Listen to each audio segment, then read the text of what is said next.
Bueno, aquí hay varias personas que conocemos al doctor Viesca. El doctor Viesca, como dijo la autora, fue y ha sido defensor del humanismo en la medicina.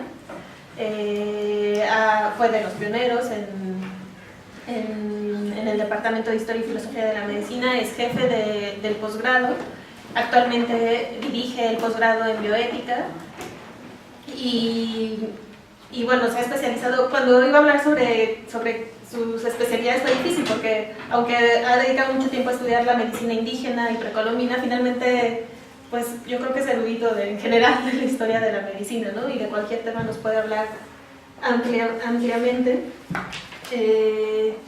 Él ha ganado varios premios, por ejemplo el Premio Nacional de Historia y Filosofía de la Medicina en el 92 y la Medalla de Mérito Universitario en el 93. Y antier. Y antier.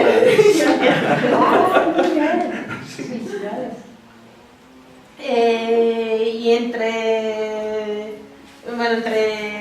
sus trabajos está, por ejemplo, la interpretación del Código de la Cruz Mariano, ¿no?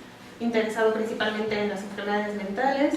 Y bueno, en general sobre el saber prehispánico, la medicina medieval, y ha estudiado la medicina hipocrática y también la medicina galénica, ¿no? Como casi siempre nosotros oímos hablar de la medicina galénico-hipocrática, pero bueno, él se ha especializado en el galenismo puro.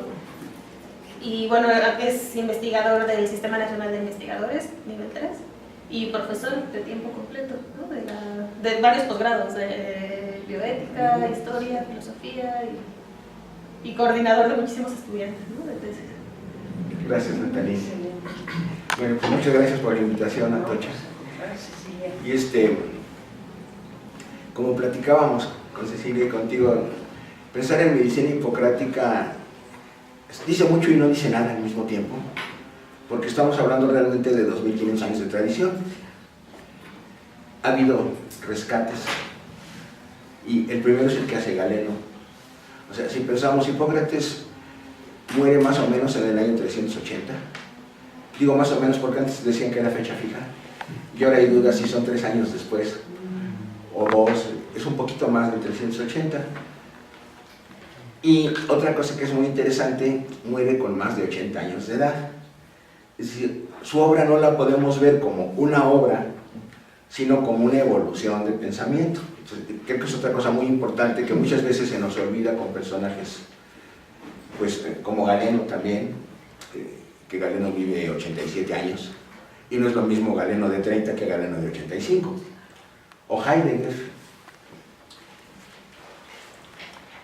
o inclusive filósofos analíticos del lenguaje, ¿no? Cuando Wittgenstein en sus últimos años descubre el pensamiento mágico y que tiene una lógica, seguramente le dieron muchos dolores de cabeza, pero como filósofo lo asume y lo plantea en una obra muy chiquita, pero para mi gusto que nos pinta a Wittgenstein viejo. Entonces, esto es otro punto importante. La otra cosa importante en la obra de Hipócrates es que tiene una influencia muy, muy fuerte mientras está vivo. Cuando Platón hace referencia en el Hipias y en un par de diálogos más, ¿qué es el pensamiento médico? Y aquí es otra cosa importante, pensamiento médico. Dice, hay un médico, Hipócrates, que es el único al que yo reconozco y respeto. Después se pierde y Galeno lo rescata. Galeno se declara hipocratista. Y después en la Edad Media Galeno es la figura y por eso hablamos Galeno hipocrática y no hipocrático galénica. Y el Renacimiento lo vuelve a rescatar y entonces hablamos de hipocrático galénico. Regresando, ¿qué significa el humanismo para el siglo XVI? Y luego hay subidas y bajadas. Pero es curiosísimo, cuando en 1812 se renueva totalmente el plan de estudios en la Facultad de Medicina de París, el director de la facultad dice, necesitamos un curso de medicina hipocrática. ¿Y por qué? Porque es la única medicina que nos ha permitido realmente aproximarnos al paciente. Entonces, ahí ya nos está marcando una característica muy importante sobre la que voy a estar regresando. Medicina enfocada a la enfermedad medicina enfocada al enfermo, y podríamos poner un subderivado, medicina enfocada al paciente, que no necesariamente está enfermo, pero que padece algo. Entonces, son dimensiones muy importantes, y este es el rescate en la medicina que va pintando para volverse positivista en el siglo XIX de Hipócrates. En México hay un curso de medicina hipocrática que establece Manuel Carpio, y uno de los textos que se leen a partir de, primero al final de la Real y Pontificia, y luego cuando se abre el establecimiento de ciencias médicas en 1833, son los aforismos de Hipócrates. Y después hay subidas y bajadas, pero por ahí de los 50 ya del siglo XX hay un movimiento en Francia, sobre todo en la Universidad de Montpellier, de medicina neohipocrática, planteando de qué nos puede servir un pensamiento como el que le adscribimos a Hipócrates para la práctica médica después de 1950, que trata de ser muy científica, que trata de ser muy tecnificada, y yo le pongo comillas al científico y al tecnificado porque normalmente quiere decir lo que se nos dé la gana que quiera decir. ¿Y qué es lo que hace que se regrese? Y nos dice otra vez, una medicina que nos aproxima al paciente y al enfermo, y que nos obliga a tener un común denominador de humanismo para clasificar y calificar una práctica médica adecuada. No basta ser buen veterinario de humanos, podríamos decirlo de cierta manera, ¿no? Hay que ir un poco más allá. Y después, el paquete pasó a los filólogos. A partir de 1970 se empezaron a hacer simposios o congresos hipocráticos, de medicina hipocrática, que se llevaron a cabo cada 2 años. Yo les perdí la pista hace 4, no sé si hicieron los 2 últimos o no. Yo creo que no, porque normalmente teníamos comunicación. Y de cada coloquio hipocrático hay un volumen publicado, visiones actuales desde la historia, desde la filología, desde la medicina, desde la filosofía, y diríamos es una herencia viva. Si pensamos en ediciones, hay por ahí de 1982, 83, 2 tomos preciosos que coordina Maloney en Canadá, bibliografía hipocrática, 2 tomos. Y también a principios de los 80, y esto me lo traje para enseñárselos, rescatando la obra de Kuhn en Alemania a fines del siglo XIX, se vuelve a publicar un índice hipocrático, que es terrible para algunos, porque todos los ítems entran en griego, pero nos dice qué palabra que puede ser crucial, en qué obras de Hipócrates aparece y en qué parte de los párrafos. Entonces es maravilloso para evitarnos leer todas las obras cada vez que agarramos a Hipócrates. Realmente es un tumbaburros maravilloso. Son 3 tomos, no es tan sencillito, pero es algo que vale la pena, lo tienen aquí en Filológicas. Entonces, bueno, este es el panorama, y seguimos jugando con una imagen: Hipócrates, padre de la medicina. ¿En qué sentido? Es lo que plantea Platón. Hipócrates, y voy a parafrasear no a Platón sino a Vasari, en la vida de los pintores, dice: Hipócrates convirtió a la medicina de antigua en moderna. ¿Qué hizo? Le dio cuerpo. En cierto momento la separó de la filosofía, pero le dio una filosofía. Entonces, en este sentido, vamos a regresarnos al siglo V a.C. y tendríamos un Hipócrates con una biografía también muy interesante.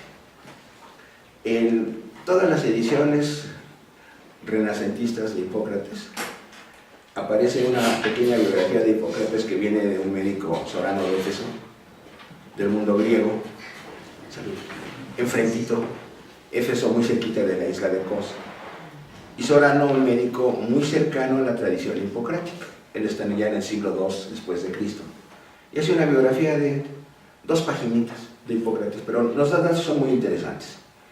Primero, una genealogía. Dice, Hipócrates, por el lado de su papá, era descendiente directo de Asclepios. 17 generaciones por línea paterna.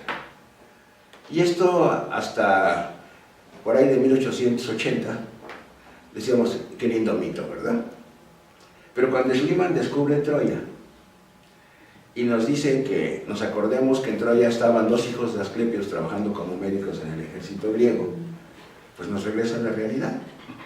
Entonces, había un Asclepios de carne y hueso que fue deificado, una buena carrera, ¿verdad?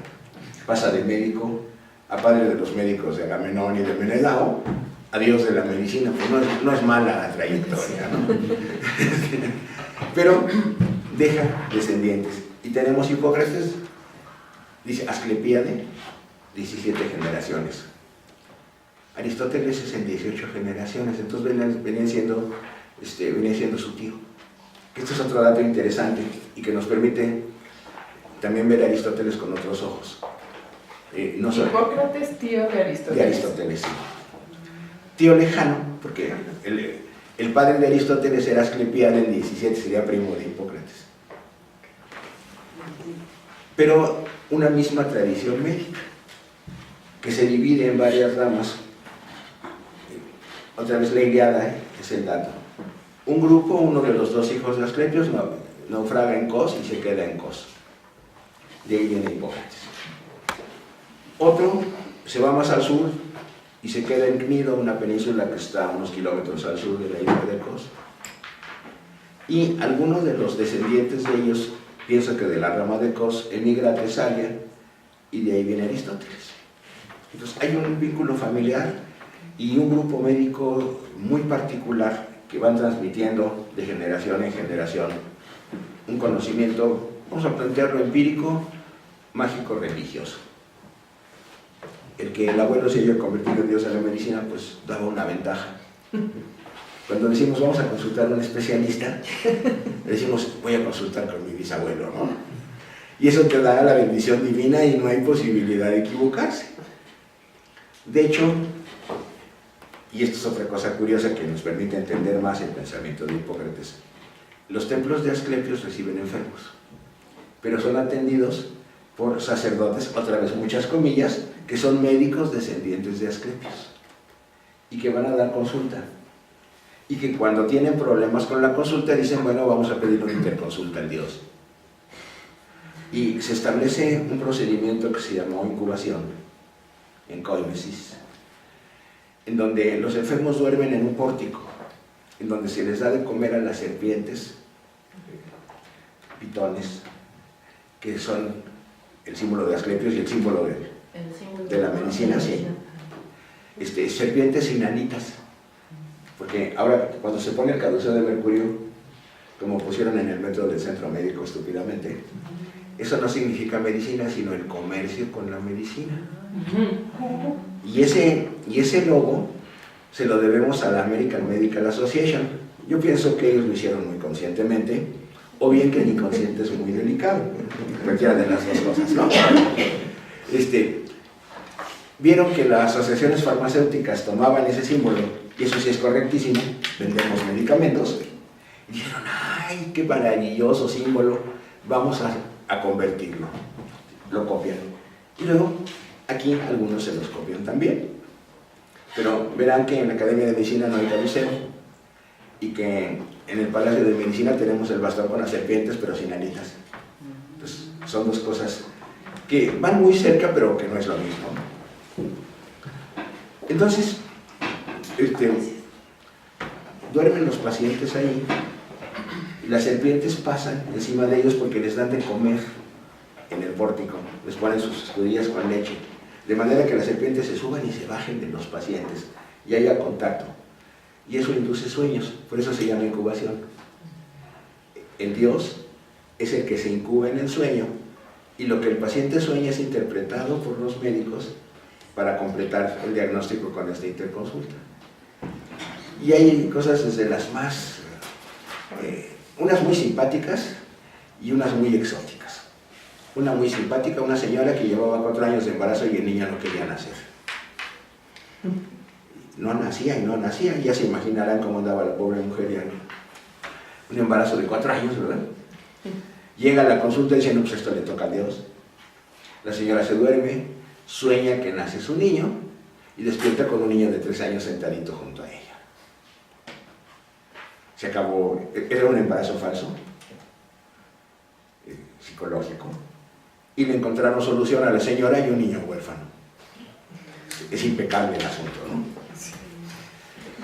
Otra cosa curiosa, hay un tipo Asclepiodoro ya en el siglo II que decide que ha de haber sido un neurótico maravilloso, porque decide que una vez se enfermó gravemente y se curó porque soñó con Asclepios, y a partir de ese día se dedica a soñar con Asclepios y a hacer lo que Dios le dice en sueños. Y cuando no sueña en su casa, pues se va al templo de Asclepios a hacer una incubación. Y hace cosas tan maravillosas como, hoy que es invierno y estamos a 8 grados bajo cero, vete a bañar al río de agua helada a las 5 de la mañana. Dice, esto me da salud. El tipo ve y se bañaba y nunca le pasó nada. Hay toda una... Hay un tomito que escribió él con sus sueños y con los reportes de cómo Dios lo llevó por muy buen camino y lo hizo funcionario y demás cosas. Bueno, hay de todo esto. Y hay cosas médicas, estrictamente médicas. Pero esta tradición le llega a Hipócrates.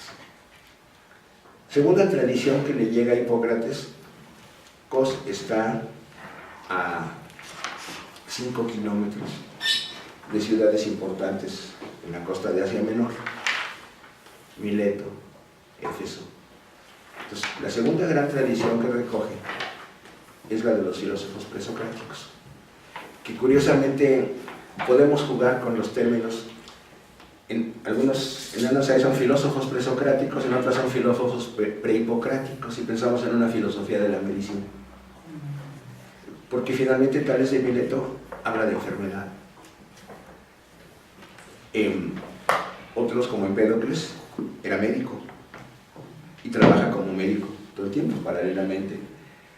Entonces tenemos una medicina dura a partir de la filosofía presocrática, prehipocrática, que nos va llevando a un término que es central: fisis como naturaleza.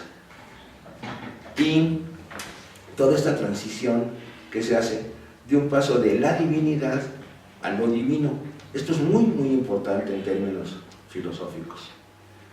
Despersonificamos la divinidad y nos planteamos en qué esencia podemos confiar que existe y que está definiendo situaciones en el mundo de la realidad. ¿Existen los dioses? ¿Quién sabe? Estos dioses, los dioses del Olimpo, quién sabe, a lo mejor no, pero da igual, porque hay algo que es la acción de lo divino, ¿sí?, en neutro, que se piensa, que se organiza, que se regula y que es la esencia del mundo real en el que vivimos, que podemos pensar, percibir, entender las regulaciones, regularlo o desregularlo, ¿de acuerdo?, o intentar regularlo o desregularlo y actuar sobre él. Entonces, este cambio es muy, muy importante y se da justamente una generación antes de Hipócrates en términos de la filosofía de Homero. Ya no hablemos de dioses, hablemos de lo divino, y lo divino es la fisis. Por eso entendemos por qué de los libros perdidos, tenemos fragmentos. Tales de Mileto tiene un libro sobre la fisis, Empédocles tiene un libro sobre la fisis, Gorgias tiene un libro sobre la fisis. Y el tema central de toda la filosofía médica, de toda la epistemología del conocimiento médico, del pensamiento hipocrático, es la fisis. Va a ser lo mismo en Galeno después. Galeno rescata la fisis y por eso es el primer gran resucitador de Hipócrates, a 5 siglos de distancia. Por eso hoy no los quise juntar en su pensamiento. 5 siglos son 5 siglos, ¿no? Y podemos hablar de reinterpretaciones, pero no necesariamente de un hilo perfectamente pegado, ¿no? Entonces, lo primero que marca Hipócrates, métete un textito para viendo algunas cosas, es cómo tenemos que ver con la filosofía. Existe una fisis. ¿Esa fisis cómo es? Inteligente, racional, racional, no en términos de la Ilustración, sino en términos del pensamiento griego, y siempre actuando para bien. Se le incluye una dimensión ética. Y aquí digo ético y no moral, sino para quedarnos en Grecia, ¿no? Ethos, no mores. Entonces, se regula adecuadamente y busca arreglarse para lo mejor posible. Y esto marca por qué la vida tiene un proceso, tiene etapas y tiene una regulación entre estas etapas y en este proceso. Y finalmente tiene una conclusión obligatoria: muerte como una necesidad. Y en términos de Hipócrates y de Galeno, no nos importa si la muerte es un final o es un paso hacia otras realidades. No cuenta. Nos interesa el aquí hasta la muerte. Después es otro problema. No le corresponde a la medicina. Y esta es otra tradición muy interesante de Asclepios. Cuando Zeus fulmina a Asclepios con un rayo, lo fulmina por andar resucitando un muerto. Tú puedes... El problema ya lo tenían en la mira, porque mucha gente ya no se moría como antes. Lo podemos seguir viendo ahora. Decimos pomposamente, expectativa de vida al nacer, niños que nacen en 2018 tienen más o menos 80 años de expectativa. Si dijéramos lo mismo en 1918, tendrían 45 años de expectativa. O sea, ¿a qué se dedica la medicina? A romper el orden de la naturaleza. Pero ¿cuál es el límite? El concepto central no es orden nada más, sino límite. Yo puedo romper el orden de la naturaleza dentro de ciertos límites, que es la vida. Cuando Asclepios resucita a un muerto, Zeus lo fulmina con un rayo. Te saliste del límite. Recordamos, el único pecado horrible en el pensamiento griego se llama hibris, es decir, tomar más de lo que te corresponde. El otro límite es antes del nacimiento. Entonces, por eso Sócrates decía pomposamente, yo soy partero de ideas, igual que mi mamá es comadrona. La mamá de Sócrates atendía partos. Los médicos hipocráticos no atendían partos más que distóxicos. Esto es parto que tiene un problema para realizarse. Entonces, cuando hay problema, el médico interviene. Cuando es natural, el médico no debe intervenir porque está fuera de su límite. Y la comadrona llama al médico cuando hay problema. Y vemos en los textos del corpus hipocrático, hay un textito que dice sobre el feto de 7 meses, sobre el feto de 8 meses. ¿Por qué? Porque cuando nacen a los 7 meses o a los 8 meses, no es lo natural. Hubo algo que rompió el orden de la naturaleza y entonces el médico se tiene que preocupar por eso. La preocupación es, ¿puede vivir o no puede vivir? ¿Es viable? No es viable. Y ahí vienen problemas serios hasta la fecha en términos éticos, a partir de cuando hay persona humana. Unos te dicen viabilidad, y antes es anticoncepción, no sería matar al embrión o matar al feto, sino es anticoncepción. Esto se regula en China perfectamente. Antes de que el niño sea viable, es anticoncepción. A partir de la criatura, el vientre de la mamá es viable, es homicidio. Y uno te dicen está correcto, y el otro dice pena de muerte a los que lo realizaron. O sea, la diferencia es muy seria, ¿no? San Agustín planteaba lo mismo en la teología cristiana. Entonces, este es un problema interesante. Cuando el orden de la naturaleza te permite ciertas cosas. Otra cosa que no debemos de perder de vista en el pensamiento hipocrático es cuáles son las posibilidades técnicas con las que cuenta. Porque si lo vemos desde el siglo XXI, ahora uno de nuestros problemas es cuando un muerto está muerto. Podemos mantener a alguien en estado vegetativo persistente años. Sabemos de casos de 15, de 18, de 20 años. ¿Y es muerte cerebral total? No. Es muerte cortical, con tallo cerebral funcionando, funciones completitas, se respira, se digiere, hay latidos cardíacos, el corazón se acelera y desacelera, pero ¿es persona humana o es un cuerpo biológico? Para mí no es persona humana. Desde el punto de vista religioso, muchas veces lo mantienes. ¿Y qué tal si un milagro lo despierta? Sí, pero salimos fuera del orden de la física. Planteamos límites otra vez. Entonces, eso en aquel tiempo marca límites que pueden ser muy diferentes a los que tenemos ahora. Por ejemplo, en uno de los aforismos dice: al buen médico no se le mueren pacientes. Pero aquí la traducción es importantísima. No se le mueren, no se mueren. ¿Por qué? Porque los que se van a morir, el buen médico los pronostica. Dice: usted se va a morir. ¿Cuándo? ¿En 5 minutos o en 5 días?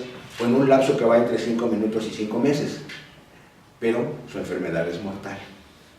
Ese paciente atendido no se le murió al médico. El médico lo sigue cuidando sobre un pronóstico perfecto, pero sabiendo que se va a morir, que no lo va a curar y a veces ni siquiera a mejorar. Entonces, este es otro punto importante. Cómo el límite se marca a nivel de conocimiento, de epistemia. Ahora, ¿conocimiento de qué?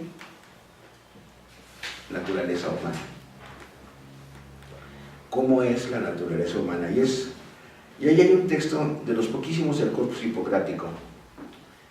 Y otra digresión: el Corpus Hipocrático no son libros de Hipócrates, es una colección de 80 y tantos libros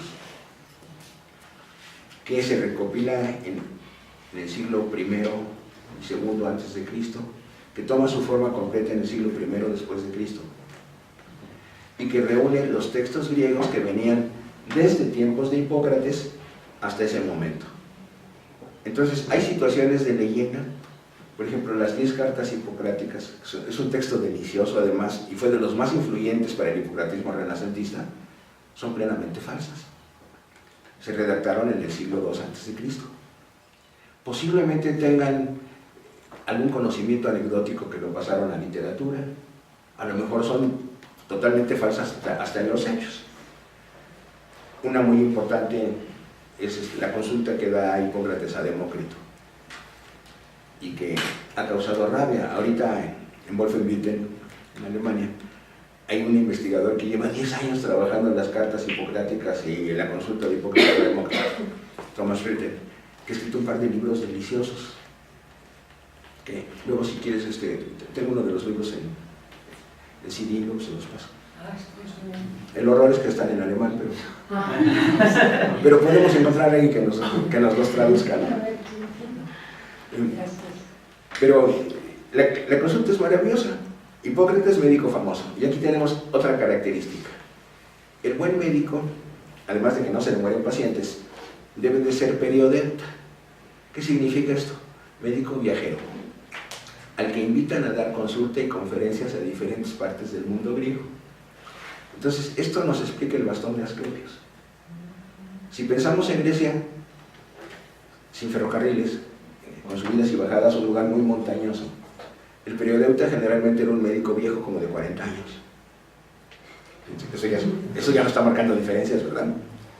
O como Hipócrates o como Galeno, que sobreviven hasta más de los 80, que para subir y bajar un cerro necesitaban un bastón. Entonces, de ahí viene el báculo. Y la serpiente es el símbolo del conocimiento. Entonces, ese médico viaja y da consultas. Es la segunda parte de su prestigio, y llamemos. No se le mueren pacientes, es llamado a dar consultas y viaja. Entonces, le piden a Hipócrates que vaya a consultar a Demócrito porque nuestro filósofo, dicen en Abdera, ya se volvió loco. Está encerrado fuera del pueblo, en una cabaña, en donde tiene animales que abre, que diseca, que pone las vísceras a secar, el hígado y el vaso. Esto ya está llamando la atención. Y está viéndolas cómo se secan y cómo se cambian, lleva otro animal y lo vuelve a colgar, pero además se ríe de todo. Este es el Demócrito que después rescata a Montaigne y rescata el Renacimiento. Joubert, en su precioso libro sobre la risa, de 1573-74. Y se ríe de todo, que le dicen que se murió fulano y Demócrito se revuelca de risa. que le dicen que se sacó la lotería fulana, y Demócrito se revuelca de risa, y así sucesivamente. Entonces dicen, Hipócrates, venlo porque ya se volvió loco. La consulta es que Hipócrates va, platica con Demócrito, y todo el texto va en la plática, en donde le dice, ¿qué haces? Estoy buscando el sitio de la bilis negra. Esto es muy importante. Bilis negra es el cuarto humor, ahorita vamos a ir a esto como base del conocimiento, pero es el cuarto humor que Hipócrates es el que lo describe en el librito de la naturaleza del hombre. Voy a regresar a él. Y entonces pues era lógico que él fuera el consultante. Entonces platica con Demócrito, dice, estoy buscando el sitio de la bilis negra. ¿Y por qué te ríes? ¿Tú crees que estas cosas humanas tan nimias, tan estúpidas, merecen que uno las tome en serio?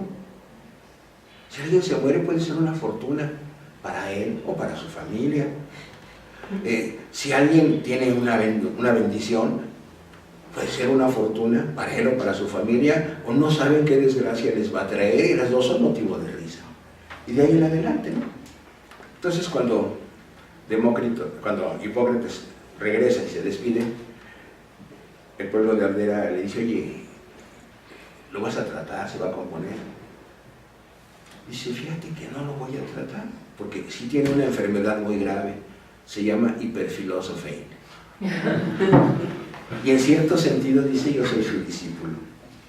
Y los que tienen una enfermedad no tan grave, pero muy penosa, son ustedes que tienen manía. Están locos. De ahí vienen todos los textitos que dicen mente de Abdera para clasificar la locura. Y fíjense qué interesante, el Códice de la Cruz Badiano, escrito por un médico indígena de Tlatelolco en 1552, el capítulo que habla de locura, le pone de título mente de Abdera. O sea, Martín de la Cruz había leído las falsas cartas de Hipócrates en 1552. Es un dato interesante del humanismo renacentista en México, ¿no? Pero bueno, entonces, esta es una de las cartas. Nos da visiones de muchas cosas. Esta solita nos dice por qué es falsa. Se disecaba mucho en tiempos de Hipócrates, ¿no? Hipócrates hace algunas disecciones, pero muy poquitas. La visión anatómica de disección viene de Alejandría,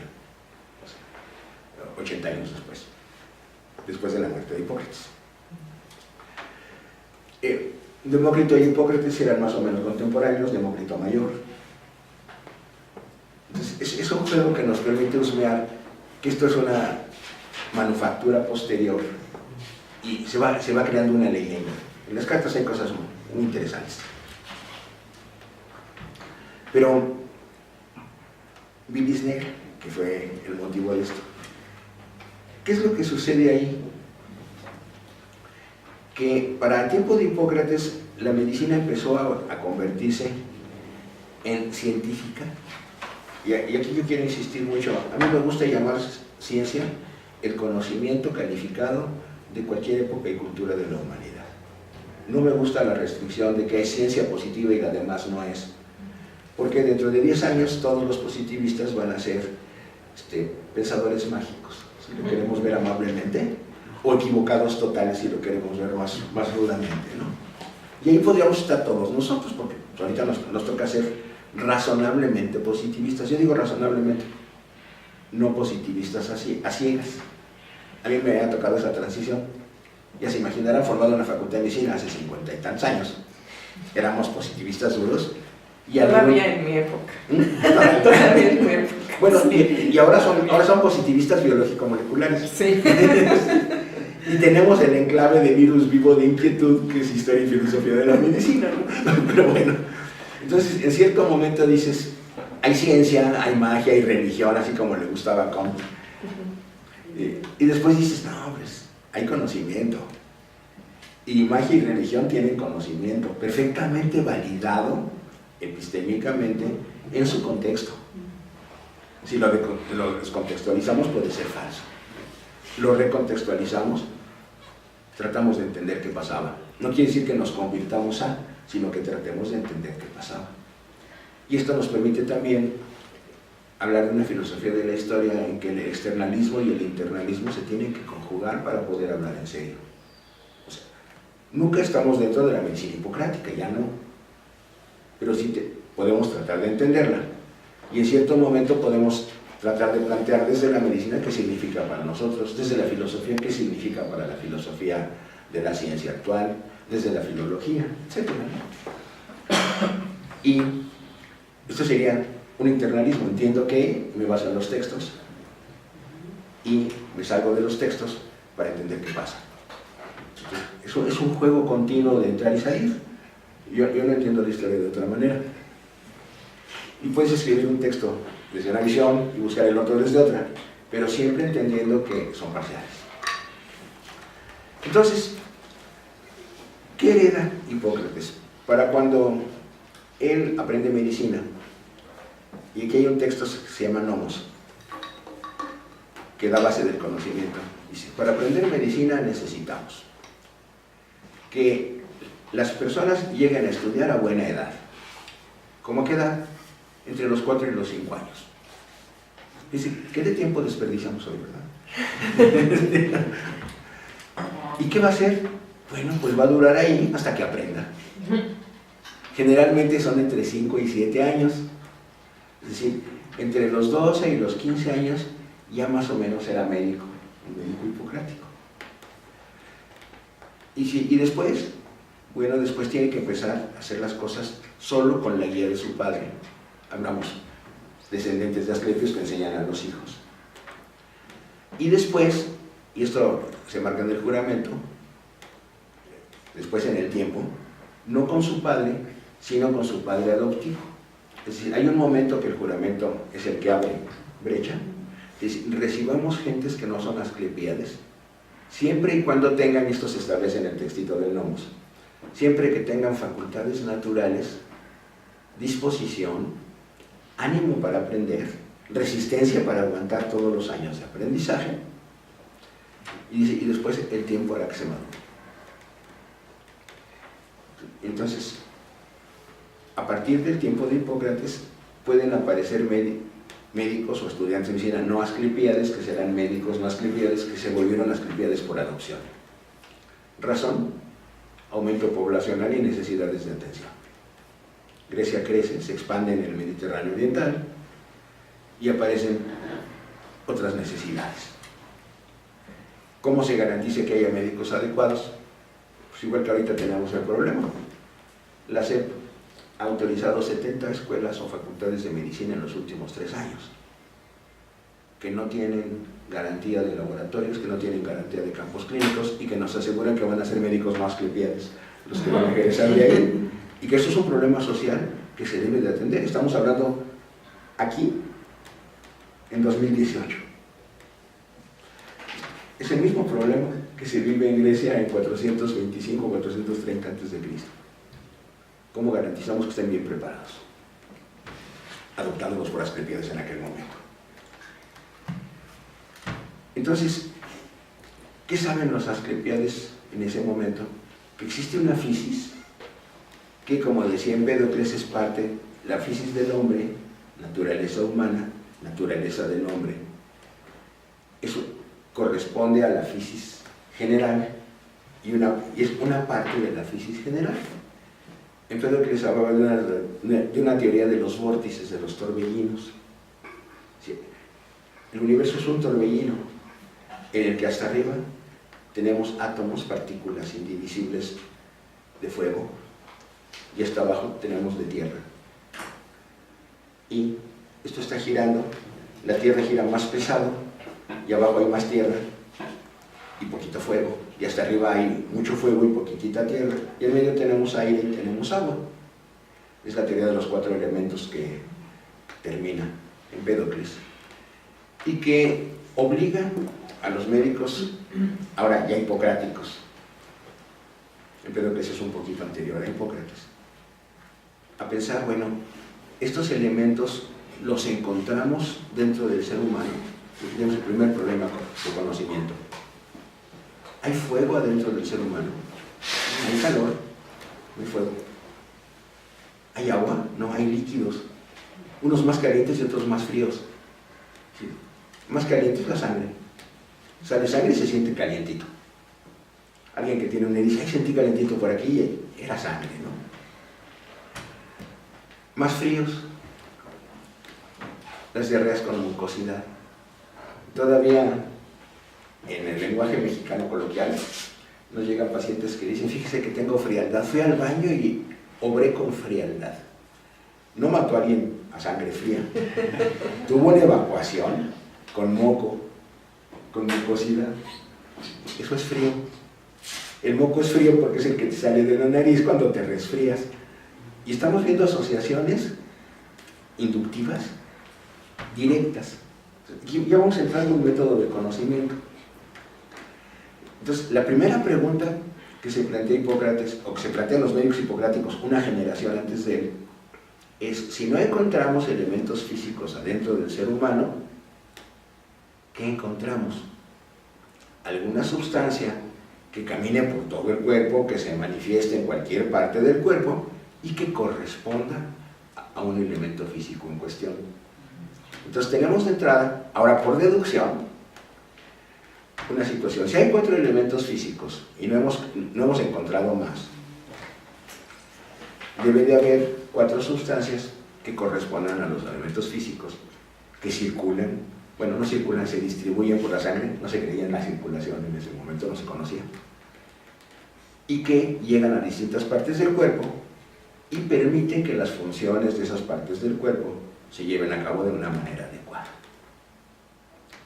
Entonces, la relación y el balance de estas sustancias con el funcionamiento del cuerpo, primero nos definirá salud y enfermedad. Equilibrio será salud, desequilibrio será enfermedad. Entonces, el concepto de enfermedad es dinámico, no es anatómico. Esta es otra cosa que es muy importante. Lo anatómico es secundario a la movilidad, a la dinámica, a la función. Segunda situación, tenemos que buscar, ahora, a partir de esa deducción, tenemos que buscar qué es. ¿Cómo lo hacemos? Analizando. Entonces, situación, lo que nos va a manifestar el pensamiento hipocrático es un juego inductivo-deductivo de desarrollo del conocimiento. Tenemos datos de primera mano que se pueden salir de los primeros planteamientos. Entonces, ahí partimos de lo particular a lo general, tratando de reconocer nomos, leyes de la naturaleza. El concepto de ley natural es muy claro en el pensamiento griego. ¿Por qué? Porque es el ordenamiento justo, adecuado, tendiendo al bien de la naturaleza en su conjunto, y que está limitando en ciertos términos nacimiento, muerte, equilibrio en el sistema. Y tenemos por otro lado deducción a partir de este concepto de naturaleza como lo divino, autoordenante. Podemos decir que la finalidad de la inducción es descubrir las leyes naturales que hay que romper en ciertos momentos sin pasarse de límite. Es decir, podemos rescatar seres humanos de la muerte cuando la muerte no es inevitable. Y esa sería la función central. El límite, cuando la muerte no es evitable, entonces fijemos por pronóstico cuál es el límite y no pasamos de él. Entonces, los filósofos previos, Anaxímenes, Anaximandro, el mismo Empédocles, habían planteado que había algunas sustancias, ahora se veían a llamar humores, quimón. Cada quimón va a corresponder a una stoicheia, a un elemento físico. Y entonces, vamos a ver características, y se hacen series de características generalmente por selección dual. Fuego muy frío, adentro de la tierra muy caliente. Perdón, fuego muy caliente adentro de la tierra muy frío. Y ellos no sabían que había magma en el centro de la tierra. Se quedaban en que si escarbas tantito, está más fría la tierra que en la superficie. Y si está medio humedita, más fría todavía. Entonces, este contraste, frío, calor, humedad, sequedad, amargo, dulce, hacen series, se llega a hablar hasta de 80 pares de propiedades que van a ir caracterizando para distinguir lo que aquí tiene un elemento que encontraremos en el humor correspondiente y lo que no tiene. Y después se va simplificando y llegamos, bueno, 4 y 4, ¿no? Frío, calor, húmedo y seco. Y con eso nos quedamos y ahí va. Todavía en el Renacimiento se utilizaban muchos más pares de propiedades, pero finalmente la teoría que se entiende y queda plasmada así. Hay una tensión entre frío y calor, sí. Hay una tensión entre sequedad y humedad, sí. Y tendríamos que los elementos se pueden clasificar. Fuego es caliente y seco. Tierra sería frío y seco. Viento, y aquí el problema es geográfico. Viento en la isla de Kos, viento en Mileto. Los aires dominantes en esa región vienen del sur y del Mediterráneo. Entonces el viento es caliente y húmedo. Si estuviéramos en Perote, pues la clasificación es otra, ¿no? Entonces, si se nos olvida eso, también perdemos la pista. Y tendríamos flegma, mucosidad, corresponde al elemento agua, ese ya lo hemos adelantado, va a ser frío y húmedo.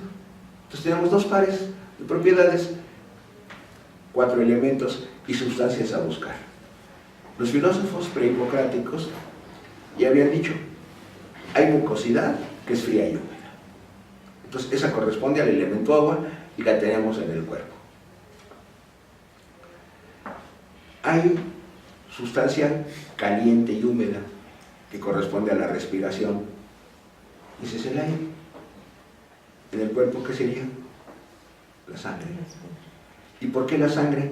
Porque en heridas arteriales hace burbujas. La sangre lleva aire y es caliente y húmeda.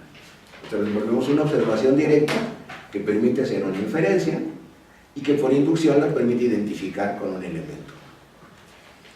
Y se va construyendo la teoría. Y tenemos 3 elementos.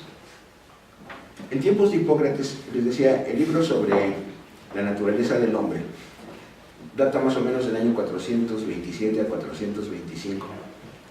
Y es de los poquititos que sabemos quién los escribió. No fue Hipócrates, fue Pólibo, pero Pólibo era yerno de Hipócrates. Había sido adoptado por él, le había enseñado medicina, se había casado con la hija de Hipócrates y está poniendo en un texto el pensamiento de su suegro. Entonces, esto es de época y preciso, se puede fechar, ¿no?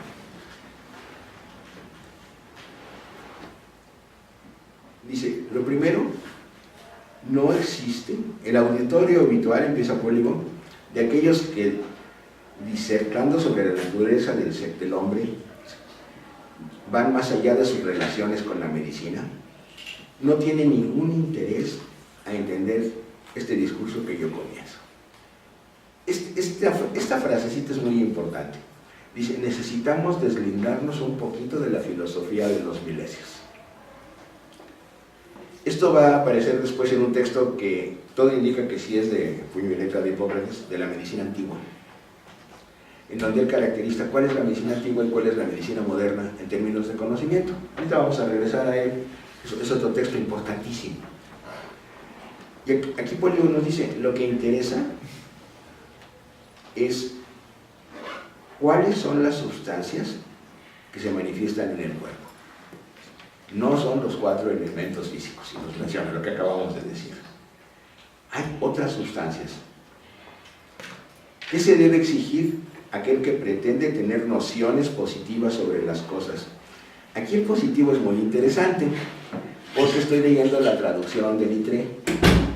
Littré es un sabio positivista francés entre el segundo tercio del siglo XIX, que hace la traducción completa al francés de las obras de Hipócrates, revisando todos los textos griegos que había al alcance en ese momento, viendo las variables entre los manuscritos, y hace una edición en 10 volúmenes, con texto francés y texto griego. Es una joya verdadera. Está en la biblioteca del Departamento de Historia de la Medicina, la edición original de Littré. 2 volúmenes de los que uno está en riesgo de que lo den de baja, porque ya tenemos uno, ¿para qué queremos 2? Sí. nuestros bibliotecómanos son algo asqueroso, ¿no? A mí, cada que dicen eso en el ITRE, a mí me da un ataque horrible porque, por decente, a mí me regalaron el segundo, era del doctor Fournier, y fui y lo entregué a la biblioteca de la facultad. Y cuando oigo eso dije, me lo debí de haber robado.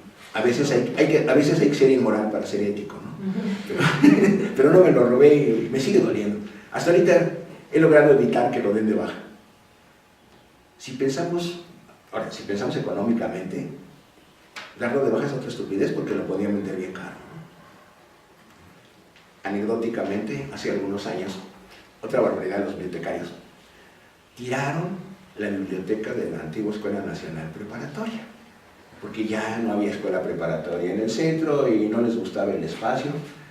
Y un buen día uno de los bibliotecarios me dijo, oye, fíjate que están en la calle San Ildefonso los fondos antiguos de la preparatoria. Entonces yo fui a la calle de Palma, me llevé 2 carretilleros y nos robamos todos los libros que pudimos, bien seleccionados por supuesto, y los entregamos a la Biblioteca Histórica de la Facultad de Medicina. Ahí están. Pero para que se den idea de eso, dentro de lo que nos robamos estaban los 9 tomos de las Antigüedades de México de Lord Kingsburg, edición original, más que en folio, grandototota. Y ahí siguen. Eso sí me han dicho que los quieren dar de baja, aunque sí preguntaron que si eso no era de medicina, ¿para qué lo querían? Le dijimos que para que fueran menos estúpidos los bibliotecarios y ya nos dijeron nada. Pero 3 o 4 meses después vienen del Instituto de Estudios Mesoamericanos norteamericano a ofrecernos $600,000 por los volúmenes. También les dijimos que eran de la universidad y que para nos daban, ¿no? Pero fíjense a todo lo que se presta esta ignorancia. Pero bueno, tenemos el ITRE allá. Hay una edición nueva que han sacado en Alemania, por verás, los libros del ITRE, que puede ser conseguible. En Filológicas le van a encargar, no sé si ya la compraron o no la compraron. Pero es algo que cuando uno estudia Hipócrates es el texto a consultar. Y recientemente, en la Biblioteca Clásica de los libros de Bolsillo Francés, publicaron este volumen con un concentrado de las principales obras en la traducción del ITRE. ¿De dónde sale esto que él dice? En términos de pensamiento positivo sobre las cosas. Littré sí dijo positivo en francés, pero en el momento griego no dice positivo, dice verdadero. Y eso hay que tomarlo en cuenta, ¿no? Para Littré lo positivo era lo verdadero, para los griegos la verdad, la ley era algo más importante, ¿no?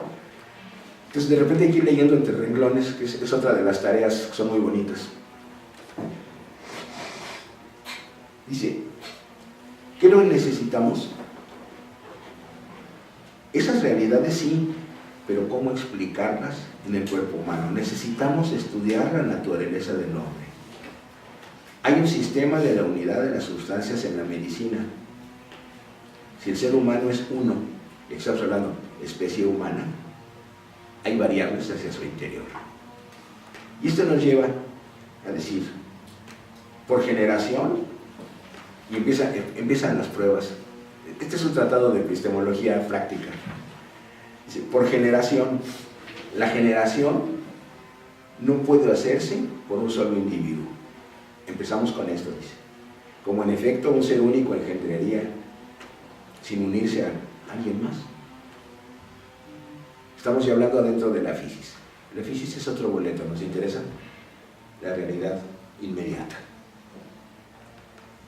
Además, la unión de los seres, tendríamos que pensar que no sea con seres del mismo sexo, de la misma raza, y además, y aquí estamos viendo algo del pensamiento socrático que después toma Platón, tampoco de la misma virtud. Y aquí se habla de virtud como arete. Otra vez la traducción al latín puede dar problemas. No es virtud en términos de moralidad, sino arete en términos de excelencia, en este caso excelencia del trabajo de la naturaleza en la generación de los seres humanos.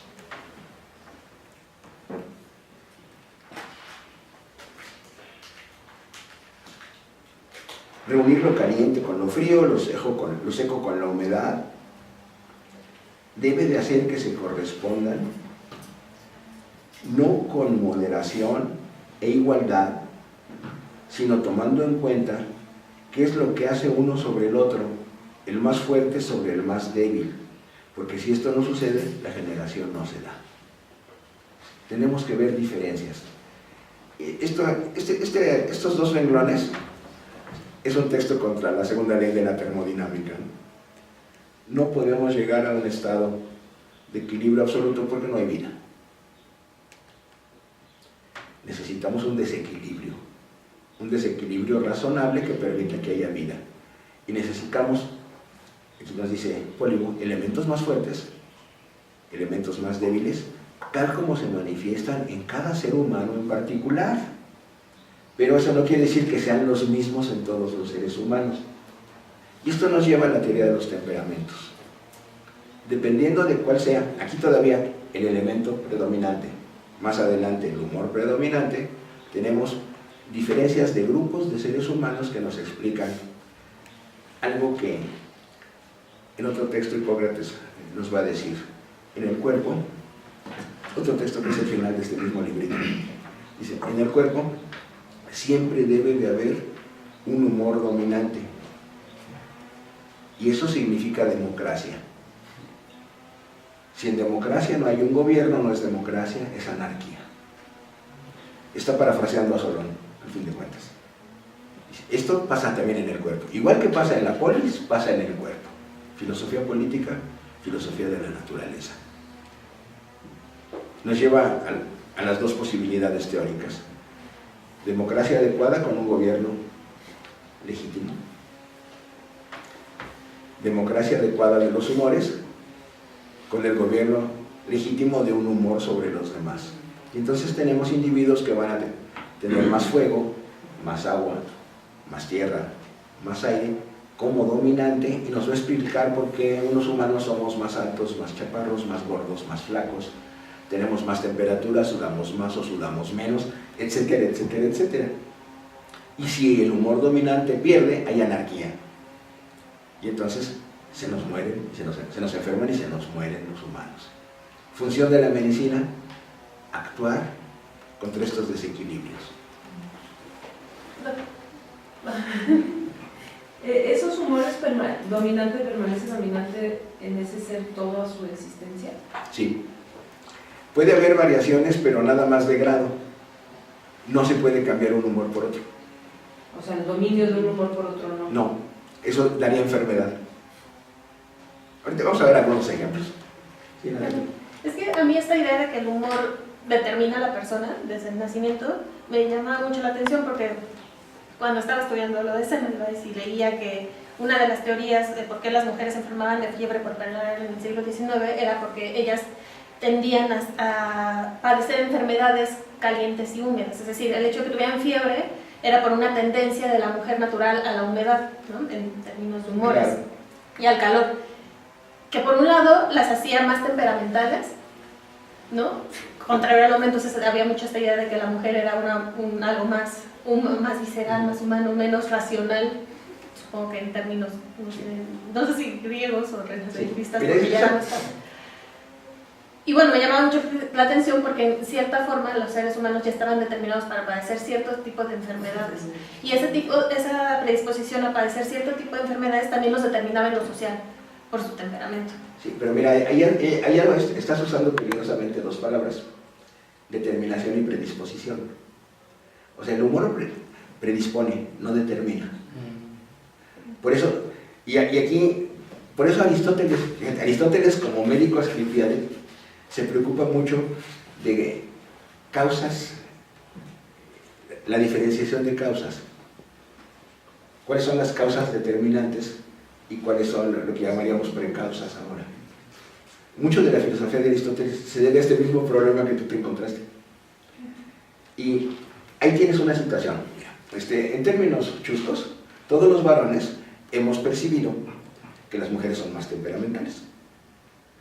A todos nos han regañado en nuestra casa, la abuelita, la mamá, la esposa o las hijas, dependiendo del grado, ¿no? Esta es la parte, dijéramos, de broma. Pero lo que encuentra Semmelweis es que en la mujer hay una predisposición para adquirir fiebres húmedas y frías. Si no entendemos la clasificación de las fiebres en el siglo XVII y lo poquito que hay en el Tratado de las Fiebres del Corpus Hipocrático, y lo vemos como fiebre en la actualidad, se nos pierde la diferenciación. Hay fiebres con calosfríos y fiebres sin calosfríos. Y eso te permite definir una y otra. Y antes de que redujéramos la fiebre a un síntoma y se pensaba que la fiebre era un tipo de enfermedades, y hay libros de clasificación de las fiebres, se quedan en eso. Semmelweis todavía está en eso. Si lo ves de fiebre, pone el termómetro y tiene alza de temperatura, Semmelweis dice, no, le pongo el termómetro, pero hay diferentes alzas de temperatura, aunque sea la misma temperatura. Tenemos que diferenciar. Y ahí es donde él se engancha. Hay fiebres con calosfríos que le dan a las mujeres puérperas. ¿Por qué? Porque ellas son más sensibles por su temperamento. O sea, están más predispuestas que los varones por su temperamento. Y después más predispuestas que los varones porque los varones no tienen partos a tener una alteración de este tipo. Pero no están determinadas porque hay gentes que no lo tienen. Entonces, aquí estaríamos reproduciendo, si lo llevamos a hoy, el problema: ¿hay un determinismo genético o hay predisposición genética en el mejor de los casos? Si dices determinismo, el medio ambiente no existe. Yo pienso que no podemos sostener un determinismo ni genético ni genómico. Podemos hablar de mayores probabilidades, y por eso tuvimos que resucitar las coordenadas bayesianas y toda la teoría bayesiana de cálculo probabilístico, que es terrible porque Bayes lo describió hace casi 300 años y nadie le hizo caso porque no era indispensable en ese momento. Lo rescatamos cuando empezamos a hacer inferencias estadísticas. Entonces nos vuelve importantísimo. Y importantísimo, ahora lo voy a decir visceralmente, porque es nuestro último agarradera de libertad frente al determinismo. ¿Cómo apostamos a la libertad? Biológica, vamos a dejarla en biológica, o más lejos a la libertad del ser humano, y no a un determinismo, ni moral, ni de temperamento, si pensamos en lo que estamos viendo ahorita, o genético o genómico en la actualidad. Y tenemos en contra probabilidades máximas. Si se repiten cierto tipo de duplicaciones de bases, vamos a tener un índice mucho mayor de probabilidades de que en un futuro más próximo, más remoto, se desarrolle una enfermedad. De las más estudiadas ahorita pueden ser los problemas de las miopatías de Duchenne. Varones, heredado por ADN mitocondrial, van teniendo una distrofia muscular en la que se van paralizando de los pies para arriba y se acaban muriendo. Te da obligatoriamente, si hay una situación familiar, hay mucho más riesgo de que dé.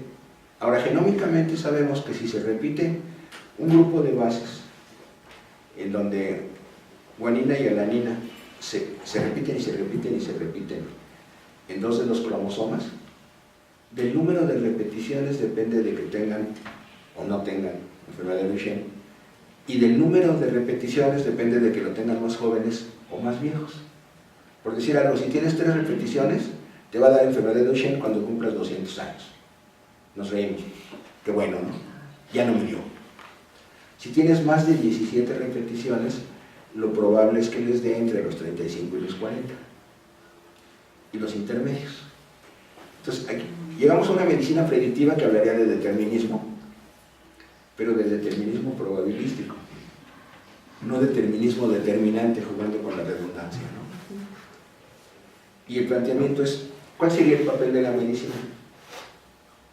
Evitar el número de repeticiones, poniéndonos en 2050, por decir algo.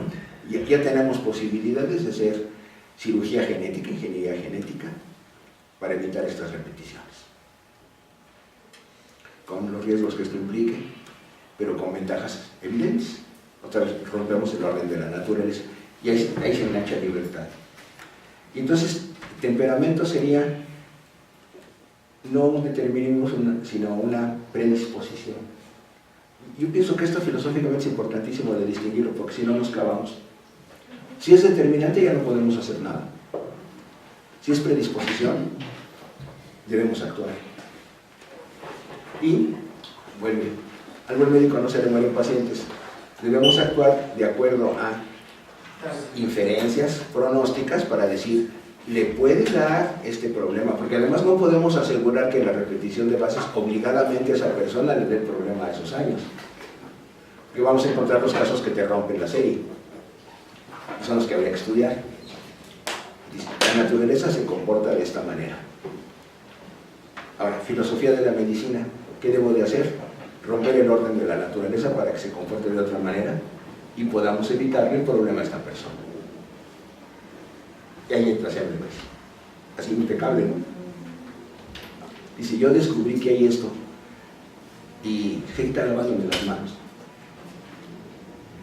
Encuentra que hay un miasma cadavérico, su primera aproximación, hay un miasma cadavérico que puede ser el causante de esto. Es decir, hay causa externa de esto, no nada más el temperamento. Entonces, mueves temperamento y estás jugando naturaleza versus interacción de esa naturaleza con otras naturalezas, o sea, con tu entorno. Y eso te da, otra vez, una serie inmensa de probabilidades, pero al mismo tiempo te abre una serie de posibilidades. Si tú vas conociendo la probabilidad y vas conociendo el fenómeno, vas rompiendo órdenes. Hay a la inversa, en esa perspectiva, hay la imposibilidad de que tengas una predisposición. O sea, por ejemplo, lo que estaba diciendo, las mujeres tienen una predisposición. Humor caliente, humor. Ajá. Hay la imposibilidad de que tengan cierto tipo de humor. Probabilística. Otra vez es probabilística. Ajá. Pero sí también hacia el inverso. Sí. Es muy poco probable que... Es menos probable. Vamos a pensar, si pensamos en mujeres, y eso en cierto momento lo hablan en el siglo XIX, las mujeres que son sanguíneas, es decir, que tienen un temperamento caliente y húmedo predominante, tienen más riesgo de fibra puerperal que las mujeres que son melancólicas. Y dice Seabra Weiss, es que a las histéricas les da muchísimo más que a las melancólicas. Observación, nunca se ha trabajado en eso. Sería muy interesante verlo, ¿no? Porque ahora no sabemos desde la biología molecular del siglo XXI en qué consiste esto. Tendríamos que buscarlo.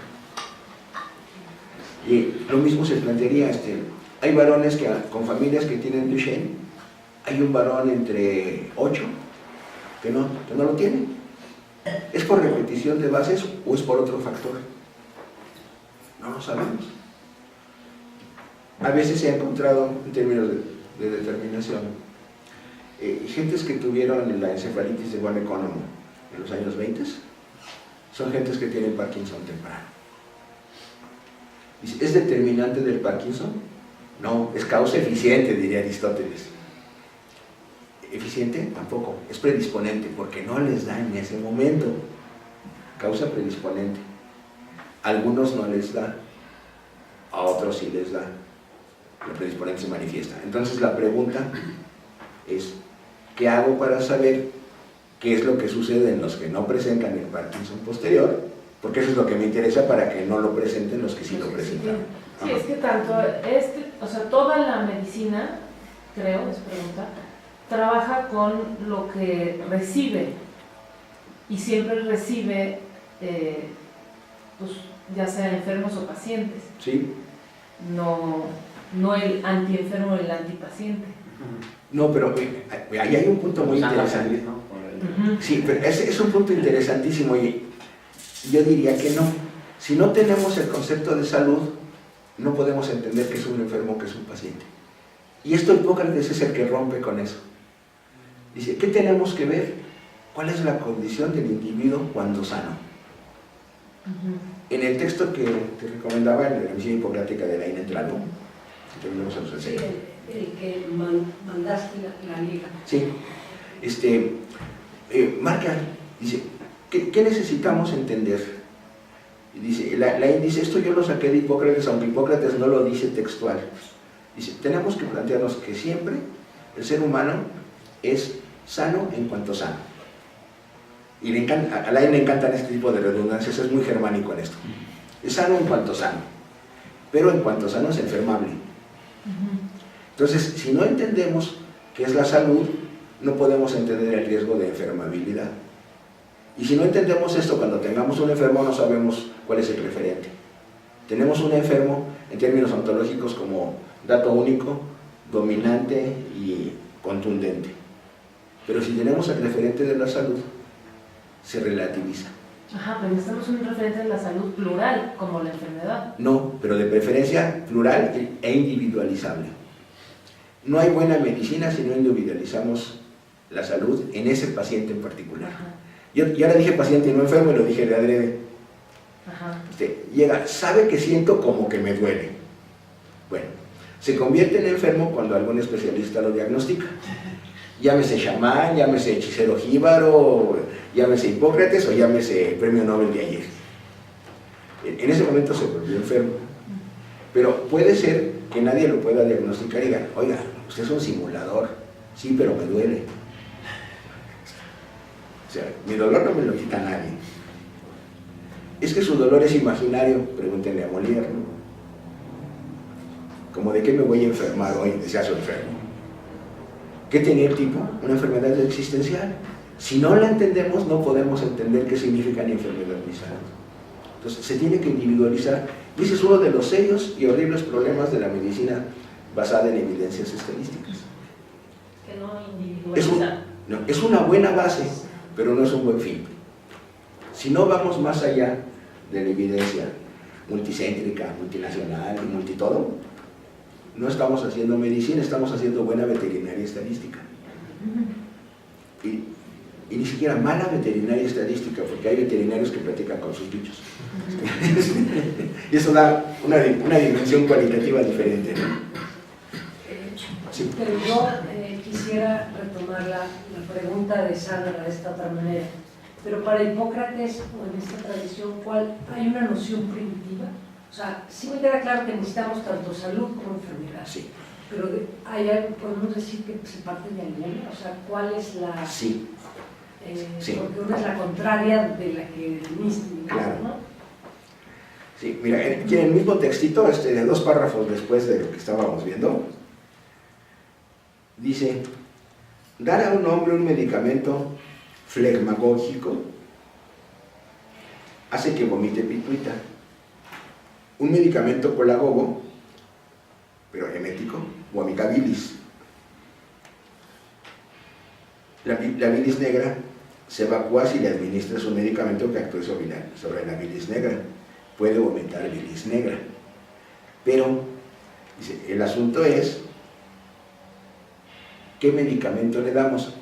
Flemagogo, conductor de bilis negra, conductor de bilis amarilla. Tenemos que saber cuál es la condición de ese paciente. Entonces, lo primero que se explora es qué es el paciente físicamente, qué humores tiene, cuál es el humor dominante en ese paciente, luego qué alteración de humor se sospecha que está causando su enfermedad, luego si esa alteración de humor es generalizada o es localizada, y en ese momento tengo un diagnóstico. Y luego debo de tener... partes del paciente siempre. Siempre, siempre. De su humor predominante, que es parte de tu definición de salud en ese paciente. Sí, pero después tienes que preguntarle qué hacía antes. Sí, porque es principio guía nada más. Porque si no, llegamos al asunto chusco, ¿no? Oiga, doctora, te puede preguntar un paciente, y ahora que usted me cure, ¿podré manejar helicóptero? Le vas a decir, pues, ¿por qué no? Es que nunca había sabido. Ahí se rompe toda la lógica, ¿no? ¿Cuál es la expectativa? Si no tenemos idea de la expectativa del paciente y de la realidad de la expectativa, la respuesta médica queda al aire. Si en ese mismo caso le preguntas, oye, ¿y usted sabía antes? Y el paciente no te pudo decir eso. No, pero me encantaría. Bueno, va a poder tomar un curso. Es justamente este juego, ¿no? Volviendo un poco justo a la pregunta de Natalie, Bueno, da una explicación en la que es consistente la explicación que dan desde la episteme de ese momento y se dan puntos de encuentro con la episteme actual. Sin embargo, cuando justo lo estaba escribiendo ella, sí suena como esa clásica tendencia de misógina al respecto. ¿Qué podría como decir? No había, sí hay, pero no hay, o también. Depende del contexto. Si vemos la Viena y Budapest, mediados del siglo XIX, donde está Semmelweis, es que la mujer tiene un papel totalmente secundario. Si no, no hubiera habido histéricas paralizadas en la consulta de Freud. Tan simple como eso. En el mundo hipocrático es muy curioso. ¿Cuál era el papel de la mujer en el mundo hipocrático? Teóricamente el mismo, secundario, pero justamente en el momento en que él está viviendo es la Atenas de Pericles, que se da la revolución femenina.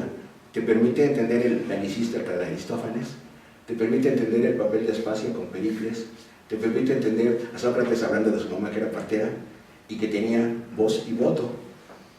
O sea, es un momento en el que se plantea que la mujer, dice, los seres humanos, el hombre lo toma como especie y nunca habla de mujeres y varones. Cuando hablas ya de humores y de enfermedades en particular, dice, bueno, es que la mujer tiene esta diferencia, el varón tiene esta diferencia. Si no hubiera diferencias no podría haber generación, empezando el texto que habíamos visto hace un ratito, ¿no? Pero eso no hace ni mejor ni peor. La arete se puede buscar de los dos lados. En términos de humanidad, arete como humanidad. Y tenemos que es justamente el momento en que aparecen algunas filósofas, poquito después aparecen médicas. Hipócrates siempre les da un papel muy importante a sus dos hijas, que tienen que ver además con las hijas de Asclepios, la posibilidad de preparar fármacos, la posibilidad de higiene, pero higiene no como ¿qué hago?, sino como régimen de vida. Si no hay higiene, no hay medicina. Entonces, régimen de vida es lo que te permite hablar de medicina integral. Y cambia todo. Quisiera preguntar, porque comentaros un poco más sobre porque ¿cómo es que empezaron después de Hipócrates las disecciones? Bueno, ese es otro paquete. Cuando se dan cuenta que Hipócrates no sabía anatomía, y la pregunta es, ¿en dónde se ubican los movimientos de los humores? Sigue siendo dinámico, pero la pregunta, esto es curioso porque Herófilo, que es el fundador teórico de la Escuela de Alejandría, y es muy interesante porque dicen los historiadores que nunca llegó a Alejandría Herófilo, pero que en su idea fue lo que se fundó, y otros dicen que sí estuvo en Alejandría y que empieza a hacer disecciones. Habría que preguntarle a Herófilo. En una sesión traemos una ouija y le preguntamos a él. O sea, no hay manera de resolver ese problema, pero el hecho es que en Alejandría, y con el nombre de Herófilo, alumno de Praxíteles, alumno de Hipócrates, se plantea, nos hace falta conocer más de la fisis mordible, tocable, el cuerpo humano. ¿Por qué? Porque si no, no sabemos en dónde se asientan las acciones de los humores. Entonces, eso es anatomía, pero anatomía fisiológica. Nos interesa para entender la función. Aspecto diferentísimo a la anatomía patológica que nace en Occidente en el siglo XVIII. Voy a volver un poquito. Hipócrates de repente hacía algunas disecciones, por eso no extraña a Demócrito en la novela disecando hígados y vasos para ver dónde está la bilis negra. O sea, sí le interesaba, pero no había la sistematización anatómica. Es algo que falta y que se va construyendo. Faltan 15 para las 12. No sé si la mayoría tengan que irse a las 12 para ver cuánto tiempo más de plática y cuánto tiempo dejamos para las preguntas. Pues empezamos por el doctor. Usted tiene que irse a las 12. No necesariamente. Mira, yo tengo que estar en el centro como a las 2, pero no hay problema. Pues puede ser que siga con la plática, digamos, hasta las 12 y después ya las preguntas y después ya las preguntas que... Y regresamos a la segunda tanda de preguntas. Perfecto, sí, sí. Porque ha habido, sí. Tomamos estos 15 minutos y luego otros 10 o así para... Muy bien, gracias. Entonces, el siguiente juego aquí es ¿cuál es el humor que predomina? Y dice Pólibo, nos falta el cuarto, que es la bilis negra. Esa es aportación de Hipócrates a la teoría previa. ¿Dónde está la bilis negra? Tierra. Un órgano principal que fabrica humores. Es otra parte ya de filosofía práctica, digamos. ¿Qué órgano fabrica qué humor? Cerebro y colon fabrican flegma. ¿Por qué? Por catarro y diarreas con moco. Grecia y México somos los países que tenemos récord mundial de amibiasis. Eva, sí, igual o más que nosotros. ¿Por el agua? ¿O por qué? Pues las amibas viven muy felices, pantanos, agua estancada, lagos, y griegos que comen todas las cochinadas que comemos deliciosamente los mexicanos. Y que hacen que las amibas vivan muy a gusto con nosotros. Por cierto, les recomiendo un cuento de Primo Levi que se llama Carta de una amiba a su hábitat. Es un cuento precioso. De Primo Levi, sí. Del químico. ¿Mm? Químico. Primo Levi, ¿no? Es químico, ¿no? Era todo, era un científico y filósofo y literato de primera. Perdón, carta de una... Carta de una amiba, sí. Donde decía, oye, ¿por qué me das antiamibianos si vivimos tan contentos juntos? Bueno, ahí empieza el asunto.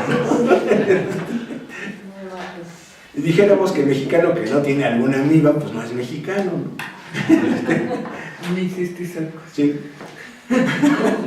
Pero entonces dice, pituita, flegma, bilis, amarilla, vesícula biliar. Sangre se fabrica en el hígado. Era el pensamiento de ellos. El hígado sí es un órgano hematopoyético. Ahora sabemos que no es el principal, pero que sí tiene papel. Y es el órgano que más sangre tiene, porque acuérdense que el corazón no es el que más sangre tiene, sino el que sangre bombea. Pero el hígado tiene más. Y tiene sangre roja y sangre negra, sangre arterial y sangre venosa. Y faltaba el sitio de la bilis negra. Y entonces, otra vez, si nos vamos a la geografía, otra epistemia, ¿qué observamos? Que las gentes que viven en los pantanos tienen fiebres frías. Frías. ¿Con calosfríos? En general sí. Son frías y húmedas, pero cuando se hacen crónicas tienen menos calosfríos y tienen fiebres cada 3 días. Paludismo por plasmodium falciparum. Y eso se pone el cuerpo frío, parduzco, y les crece el vaso. Entonces tenemos bilis negra, se ponen fríos, secos y les crece el vaso. Órgano que fabrica la bilis negra, el vaso. Otro pensamiento inductivo diferencial. Y epidemiológicamente bien centrado en Grecia. Y los textos hipocráticos dicen cómo palpar el vaso y cómo crece el vaso y cómo puedes hacer. Entonces, hipotéticamente, si quieres purgar bilis negra, tienes que hacer algo que contraiga el vaso. Y empiezan a buscar medicamentos, algunos que resulta que fueron antipalúdicos, o la colchicina, que quita el calor brutal de la gota, pero porque la gota es caliente y seca en el lugar, pero es fría y seca en otras partes del cuerpo. Entonces distribuye el calor para hacer frío, un poquito más caliente, templado y seco el vaso. Y sabemos que la colchicina disminuye la inflamación del vaso. O estamos otra vez jugando con qué hacemos en la actualidad, ¿no? Entonces con esto se va construyendo todo un sistema de cómo es la práctica médica basada en conocimiento, que ese es el punto central. Ahora, ¿cómo se adquiere ese conocimiento? Viendo enfermos y viendo sanos. Y eso, en los libros de las epidemias, el 1 y el 3, que parece que son de letra de Hipócrates, toda la filología dice que sí. Y aquí el asunto es muy interesante. ¿En qué pudo haber escrito Hipócrates entre el año 430 y el año 380 a.C.? En Jonio, con infiltración de Ático. Entonces, ahora los filólogos, hay un libro preciosísimo de Ducatillon, que publicó en la colección de Guillaume Bidet en París hace 2-3 años. Dice, ¿cómo escarbamos para descubrir ático y jónico en los textos hipocráticos? Y con eso podemos ir viendo qué textos son más probables que vengan de puño y letra de Hipócrates y cuáles no, cuáles son más áticos, cuáles son más alejandrinos, cuáles son posteriores. Y ahí pues les agradecemos mucho a los filólogos la aportación, ¿no? Entonces, ¿qué es lo que puedes hacer? En las epidemias 1 y 3 te dice, hablemos de casos. Hay un caso que hizo muy famoso uno de los editores de esto, el doctor Vermeck. Dice, había un tipo que vivía en Tasos, y nos dice, cerca de la muralla, en una cabaña con estas características, el piso era de tierra, había agua cerca, agua corriente y agua estancada, y luego nos empieza a platicar la fiebre de Filiscos, y luego nos va diciendo todo el curso de la enfermedad, que nos lleva a otro texto hipocrático, que a lo mejor vale la pena que lo comentamos en otra, así en amplio, en otra oportunidad, que se llama De aires, aguas y lugares. ¿Se llama? De aires, aguas y lugares. En donde empieza diciendo, cuando el médico llega a un lugar, lo primero que tiene que ver es qué hay alrededor. ¿Cuál es la fisis del lugar? Fíjense qué interesante. ¿Hay un determinismo? No, hay una interacción entre dos fisis. La fisis de ese ser humano y la fisis del lugar. El que vive ahí tiene una situación continua. El que llega tiene una situación eventual, pero lo hace con posibilidades de enfermar con las situaciones predominantes en la fisis de ese lugar. Es otro texto que hay que analizar y que en México tuvo una repercusión porque un médico que llega aquí en el 1612 publica, médico del virrey, Diego Cisneros, publica en 1618 un libro que se llama Sitio, Naturaleza y Propiedades de la Ciudad de México. Y empieza diciendo, como dijo Hipócrates el de aires, aguas y lugares, el médico que llega a un lugar, yo llegué a México y me puse a ver astrología, clima, agua, etc. Y lo que nos va dando es un marco epidemiológico de qué sucede en ese lugar para saber qué es más probable que suceda en ese lugar y cómo sus habitantes pueden defenderse de esa probabilidad cuando sucede en ese lugar. Y hay un ejemplo que es muy interesante en Grecia, en las islas griegas. Tenemos una enfermedad, son las talasemias. Se produce un tipo de hemoglobina, algunas en forma de hoz, talasemia por células falciformes, otra con unos glóbulos grandototes, pero biconvexos.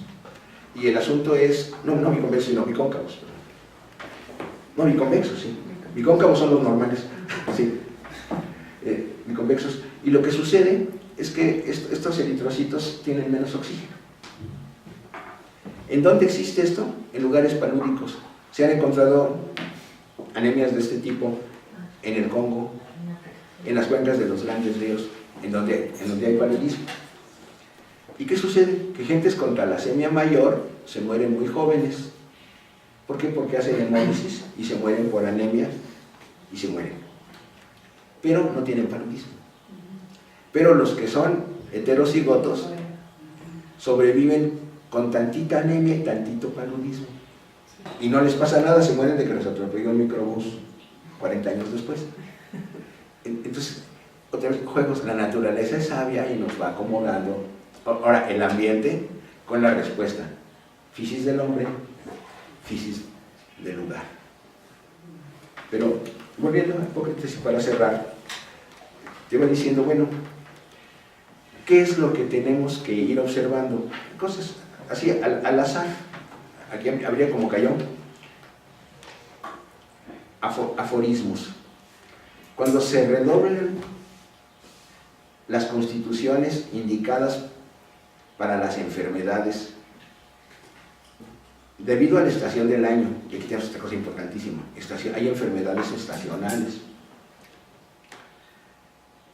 y por las correspondencias recíprocas de periodos cotidianos, tercianos, separados por un intervalo todavía más largo, y también por epifenómenos, ya nos estoy diciendo qué tenemos que observar, ¿no? O sea, abre los ojos para que veas todo esto. Por ejemplo, encontramos que en los pleuríticos Y neuríticos para Hipócrates, muchos eran tuberculosos vistos, cuando ya se habla de tuberculosis de otra manera. La expectoración comienza abreviada de acuerdo a la duración del mal y es más tardía. Se alarga en cos, igual que la orina y las heces y los sudores indican por la forma en que ellos sobrevienen si la solución de la enfermedad va a ser más difícil o más fácil. Hay por ahí un dicho castellano grosero, ¿no? Enfermo que come, caga y mea, el diablo que se lo crea. Podía afirmar Hipócrates perfectamente, ¿no? Si no puede evacuar, cuidado, hay un problema. Si no puede orinar, cuidado, hay un problema. Si no come, empieza un problema. Y si no pasan las tres cosas, tienes que actuar rápido. Entonces, cada de los aforismos va dando situaciones así muy precisas. Mire, si vemos otro, en afecciones agudas, usar evacuaciones raramente y al principio, pero solo después de un examen escrupuloso. Si es una enfermedad aguda y hacemos una evacuación, imagínense que hay alguien que tiene una hemorragia y le hacemos una sangría. O alguien que se está deshidratando por una diarrea y le damos un purgante o un diaforético. Exploración.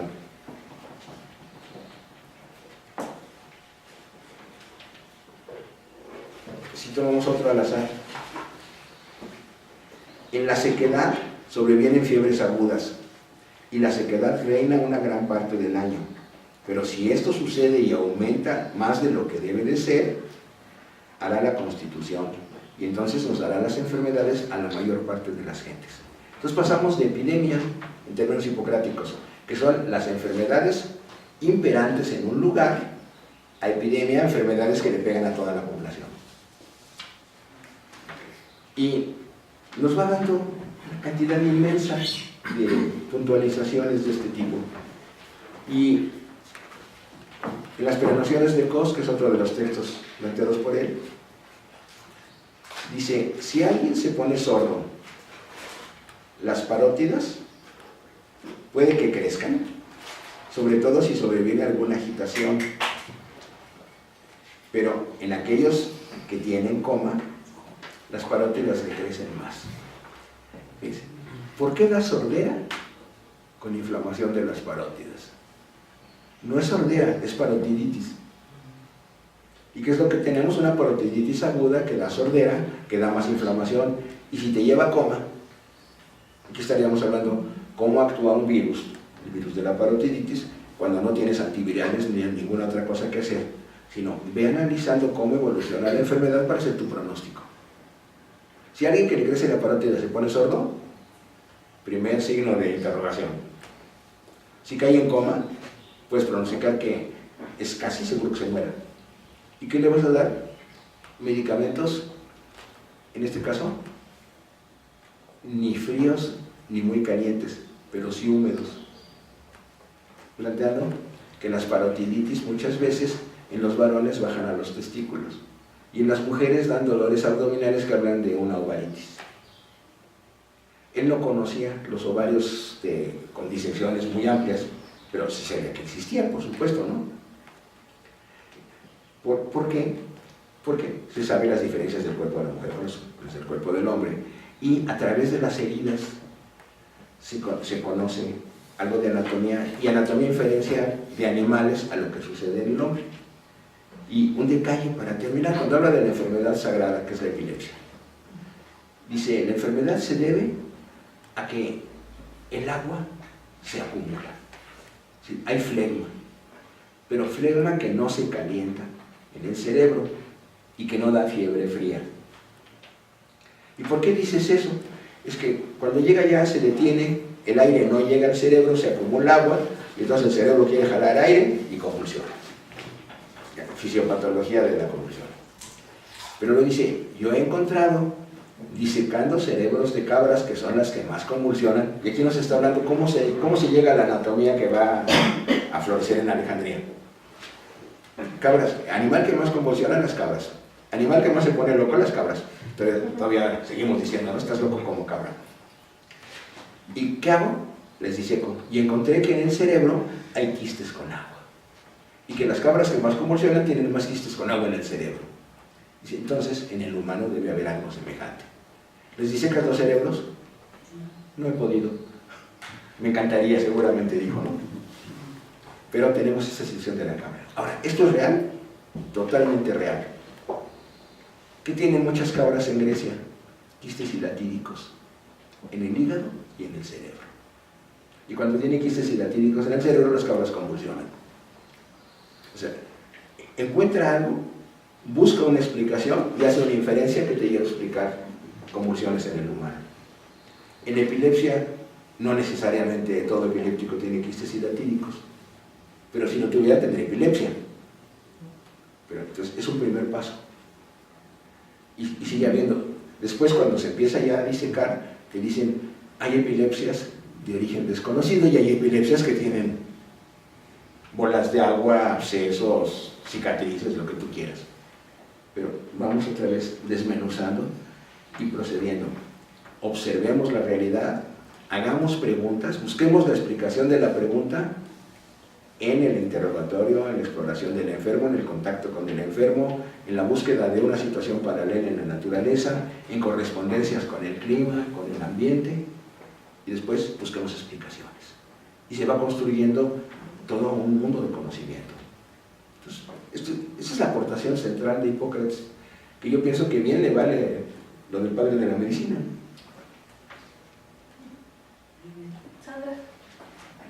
Sandra, Rodrigo, Eduardo. Yo tengo dos. Una es, no me quedó claro por qué no hacía disecciones. Pues porque no se podía. Por No no ser estudiar ilegal. en términos ilegales. No, ni legal, ni religioso, ni... O sea, no era válida la disección. Ok. Y de repente te vas a la carnicería para tratar de disecar a un animal y ver qué pasa. Ok. Y la segunda es tiene dos partes. ¿Cómo se explica o qué pasa con los humores con la evolución del ser humano, o sea, de la edad, de cuando naces a mueres ahí? Y si eso tenía algún tipo de relación con los astros también. Aristóteles dice que con los astros no, pero con el clima sí. Y los astros tienen que ver con el clima. O sea, él no le juega a la astrología, sino a la climatología. Ahora sí cambian con la edad, pero de acuerdo al temperamento de cada individuo. Entonces, digamos, en términos generales, los niños tienen más agua. Los fetos tienen más agua que los niños recién nacidos, los niños recién nacidos tienen más agua que los de 7 años, y los viejitos son más secos. Entonces, en el niño empieza con más flegma, y en el viejito es más bilis negra. La vejez como situación melancólica, que eso en el Renacimiento se va a explotar brutalmente. Los que son sanguíneos, que son los chapeados y más regordetes y explosivos, cuando se hacen viejitos se vuelven más tranquilos. O se enferman y les da EPOC, es decir, se llenan de aire y el aire se les queda aquí y dejan de funcionar. Entonces ahí tendríamos una situación de riesgo, que además vemos que sí es efectiva. Sí te plantea epidemiológicamente riesgo. Bueno, yo también son dos preguntas muy cortas. Tengo entendido que Hipócrates es de hecho el que utiliza por primera vez el término epidemia. Sí. Y de hecho describe enfermedades endémicas en diferentes regiones. Lo que no sé si él distingue, como la distinción que se hace ahorita, entre una epidemia y una enfermedad endémica. No, fue exactamente el pedacito que cité en el aforismo. Dice, epidemia es la enfermedad que reina en un lugar determinado y que es predominante en un lugar determinado. Pero cuando se modifican las situaciones en ese lugar, se generan enfermedades que les dan a todos los que viven en ese lugar. Entonces juntan las dos cosas en el mismo concepto. No, o sea, no utiliza el término endémico. Y... No usa el término endémico, eso viene a ser una manufactura ya del siglo XIX. Y la otra tiene que ver con la concepción de la enfermedad. Recuerdo haber leído un texto que hace una comparación entre Hipócrates y Tucídides, sobre todo cuando la peste. Cuando Tucídides describe la peste ateniense. Y decían que de algún modo Hipócrates podría ser un precursor de la teoría miasmática de la enfermedad, mientras que Tucídides ya tenía como que una visión del contagio, sobre todo cuando uno ve cómo está describiendo la enfermedad en la plaga ateniense. No sé si había una gran diferencia entre Tucídides e Hipócrates.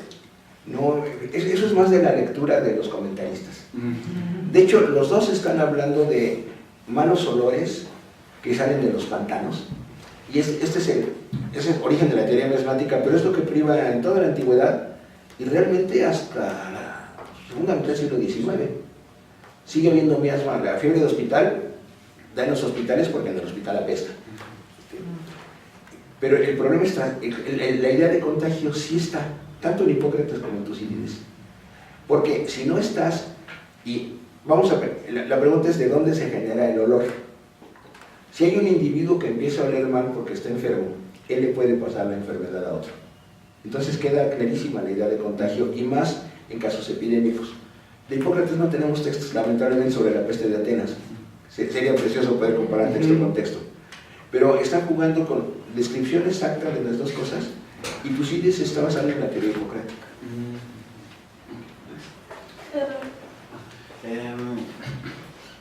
En la naturaleza, a través del término physis, luego nomos, si no recuerdo, y bueno, parece ser que es muy contemplada en la explicación que nos estuvo dando.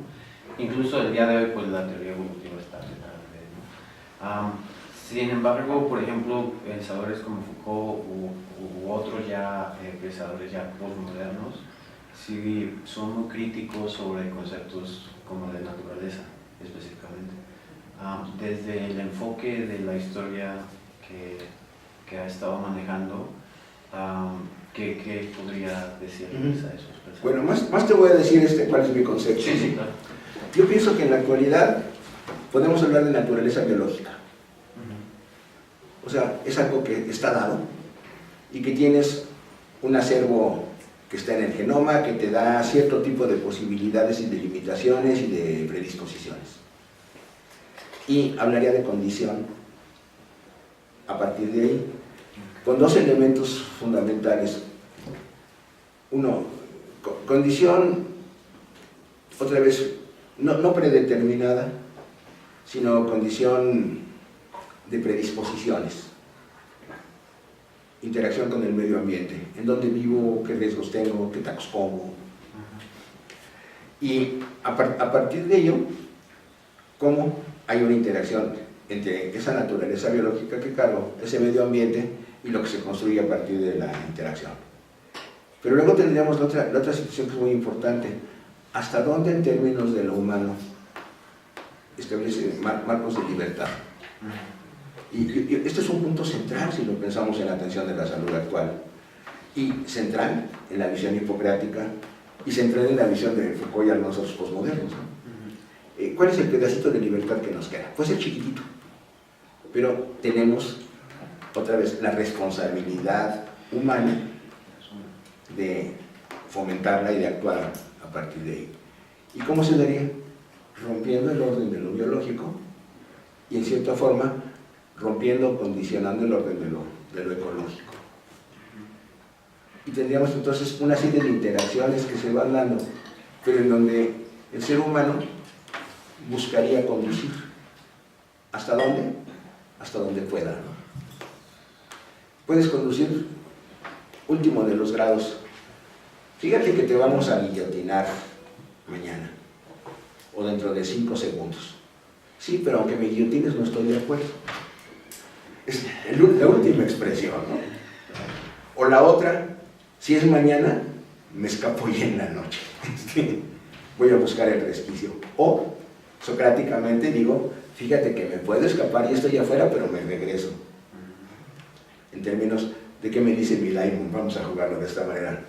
Mi daimon, que en términos socráticos es mi libertad, al fin de cuentas, ¿no? Si no lo malentiendo, entonces, por decirlo de alguna manera, la libertad empezaría en donde la naturaleza termina. En cierto sentido, sí. O se modifica, ¿no? Mira, vamos a ponerlo en términos coloquiales. La naturaleza propone y el humano trata de disponer. Y dejamos a Dios fuera del negocio. Sí. ¿Sigo yo? Sí. Bueno, primero, a mí me pareció una charla muy interesante y lo diría, quizá porque es mi interés, muy centrada en el diagnóstico médico o más en general en la inferencia. Sin embargo, aquí, bueno, pues hay varias diferencias, espero, de cómo trabajaban los médicos entonces y ahora, pero una de ellas tiene que ver mucho con la capacidad de observación que yo vi prácticas, bueno, que escuché prácticamente en todos los textos, a veces a través de la palabra examinar, pero la capacidad de observación directa creo que es algo que yo resaltaría muchísimo. Ahora somos aparentemente muy buenos en inferencia, ¿no? Pero Sin observación. Pero la parte de observación está, si no minimizada, incluso perdida, ¿no? Está en riesgo de extinción. Quería yo preguntarte por eso, y lo otro es, ¿cuál sería, visto desde ahora, pero tratado de pensar en su contexto, el concepto de ley? Porque si bien estamos hablando de leyes naturales, cuando hablas, me gustó también mucho cómo se pone en términos de los límites. O sea, hay algunas excepciones, pero como que hasta dónde pues sí, podríamos decir que son como ahora leyes estadísticas, pero si fueras Hipócrates, ¿qué nos dirías del concepto de ley que manejamos? Mire, lo primero, estoy totalmente de acuerdo contigo. Uno de los grandes riesgos de la medicina contemporánea es su hipertecnificación y la separación, no necesariamente del enfermo, porque es medicina de enfermedad, pero se pierde el ser humano enfermo y se pierde el paciente totalmente. Entonces, esto es grave. Ahora, esto explica por qué los hipocratismos y no hipocratismos y renacimientos del hipocratismo en medicina. O sea, se busca una imagen.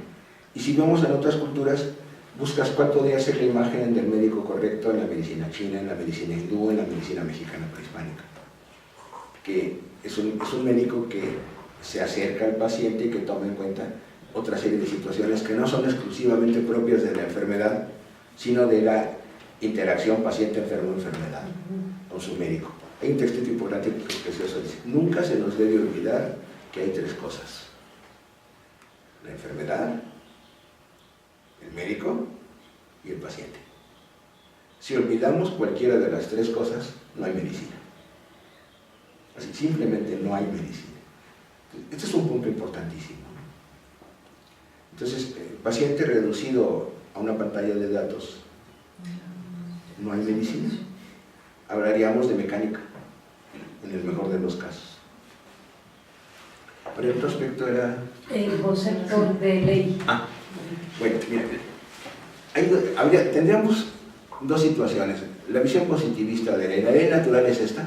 Se trata de heredar el mundo griego. Ahora con una visión, llamémosla atea, terriblemente religiosa. ¿Qué quiero decir? Quitas a Dios de juego, pero dices, existen leyes naturales. ¿Qué es la naturaleza? Pues quién sabe, pero ahí está. Son leyes estrictas, específicas y reglamentadas. No se ponen a pensar en la excepción a la ley. Y entonces el positivismo te lleva a no entender tendencias. El neopositivismo, a partir de 1930, te empieza a plantear: vamos a buscar personas variables. Entonces se abre el marco y veamos, una ley tendría estos límites, sí, pero tenemos en la realidad una serie de variables que nos permiten ir más allá de los límites. Si pensamos variables sencillísimas, complexión del cuerpo, o variables un poquito más sofisticadas, persistencia del conducto arterioso.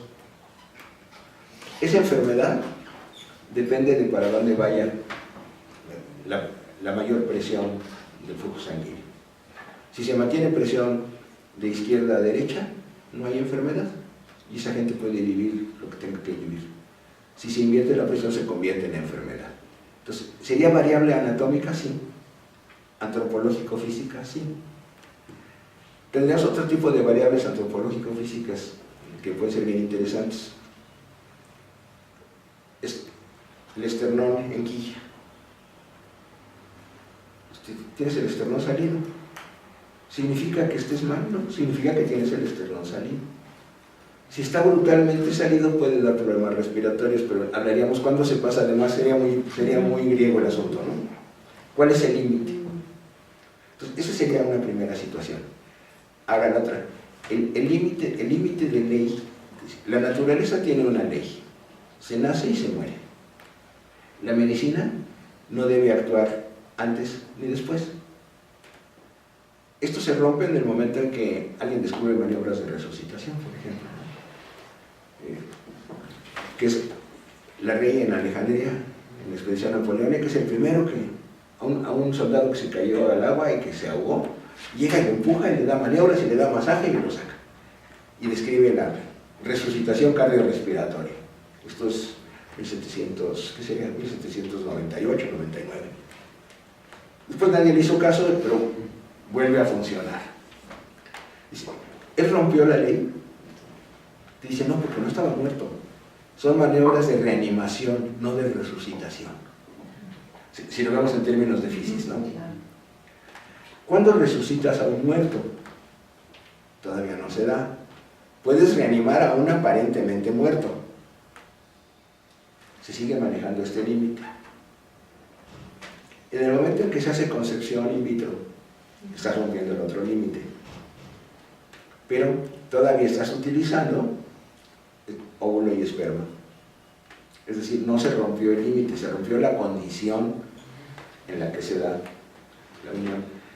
Entonces, de acuerdo a la tecnología, se va ampliando la posibilidad de no romper ese límite final. Se va moviendo el límite. Se va moviendo. Pero la pregunta sigue siendo esta: ¿hasta dónde es correcto? Y entonces la dimensión es, todo conocimiento tiene una implicación ética. Y esa es la tarea que nos queda. Y de eso está muy consciente Hipócrates. Lo que se debe hacer y lo que no se debe hacer. Y no es en términos de deontos, es decir, de prescripción, sino en términos de reflexión. Gracias. ¿Alguna otra pregunta? Sí, no hay otra. Después de... Justo en esta misma línea, y recordando lo que comentaba en su charla sobre el límite, ¿no? Hasta dónde puede el médico actuar. Me parece muy interesante, insertándolo en el contexto del pensamiento griego, sobre todo el pensamiento religioso.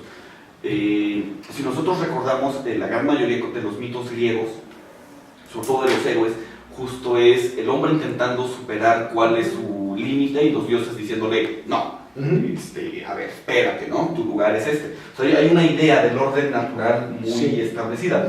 Y me da la impresión de que en el pensamiento hipocrático es lo mismo. Mi pregunta es, ¿hasta qué punto? Sobre todo porque la impresión que me da es que no es tanto un no puede, o más bien el no puedes está ligado al no debes. Me parece que realmente no hay una diferencia como la habría en la actualidad. En la actualidad más bien hay una pregunta en donde puedo hacer esto, pero no debo. Y en el pensamiento griego me parece que es lo mismo. Sería mi pregunta, si en realidad lo que pasa es que es lo mismo. Es lo mismo, pero lo que tiene el pensamiento griego es una limitación tecnológica. Hay muchas cosas que no podía hacer porque no tenía los medios para hacerlo, aunque hubiera querido. Sin embargo, hasta donde puede, intenta hacerlo. Y lo que marca es el límite. ¿Cuál es el límite que no debo sobrepasar? Siempre es la pregunta. El último límite ético. Y no en balde son contemporáneos Sócrates y Hipócrates. A mí me encanta imaginarme, que seguramente no pasó, ¿verdad?, a los dos platicando en el Ágora de Atenas. Salió una novela maravillosa, ¿no? Sí. Pues si ya Sandra. La última, nada más, tomando las dos cosas que se dijeron, tres cosas que se dijeron ahorita. Yo también estoy con esta duda del deber y poder, porque hoy pues también se hace todo lo que se puede, que no ni siquiera significa que se logra, tampoco, ¿no? Hay un tercer elemento que es si se logra o no se logra, justo con lo de la fecundación in vitro y todas estas cosas. Punto 2 es, estos espacios de lodado biológico, ecológico, y yo le puse lodado social también, que deja el espacio de la libertad. Agrégale un cuarto, lodado existencial. más allá de lo social. Yo creo que eso es importantísimo. Ese sería cuál. Existencial, ¿Pero ese está dado o está construido? las dos cosas. Y Partes de un dado y construyes. Igual lo social no está dado. Siempre está. No, y ahí es donde está, en lo construido es donde está la libertad. Sí. Y en lo mismo biológico, vamos construyendo. Ajá. O sea, todo tiene lo dado y lo construido. Lo interesante es esta interacción.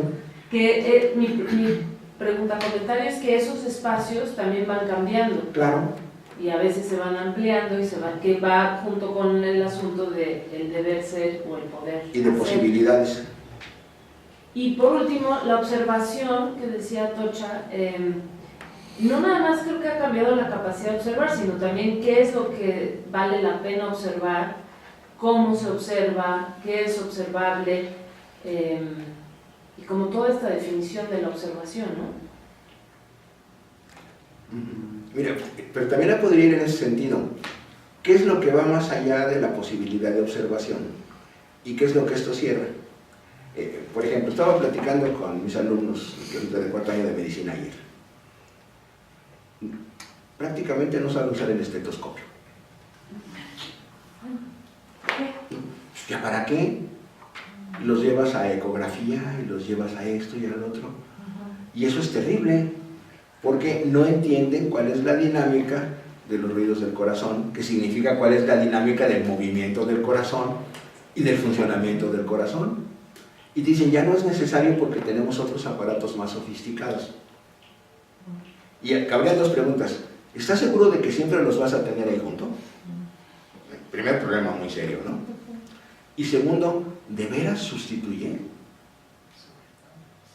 ¿Y? ¿Sí? ¿No? No, por supuesto que no. Pero entonces tampoco sustituye el estetoscopio al pegar la oreja. Ese sí.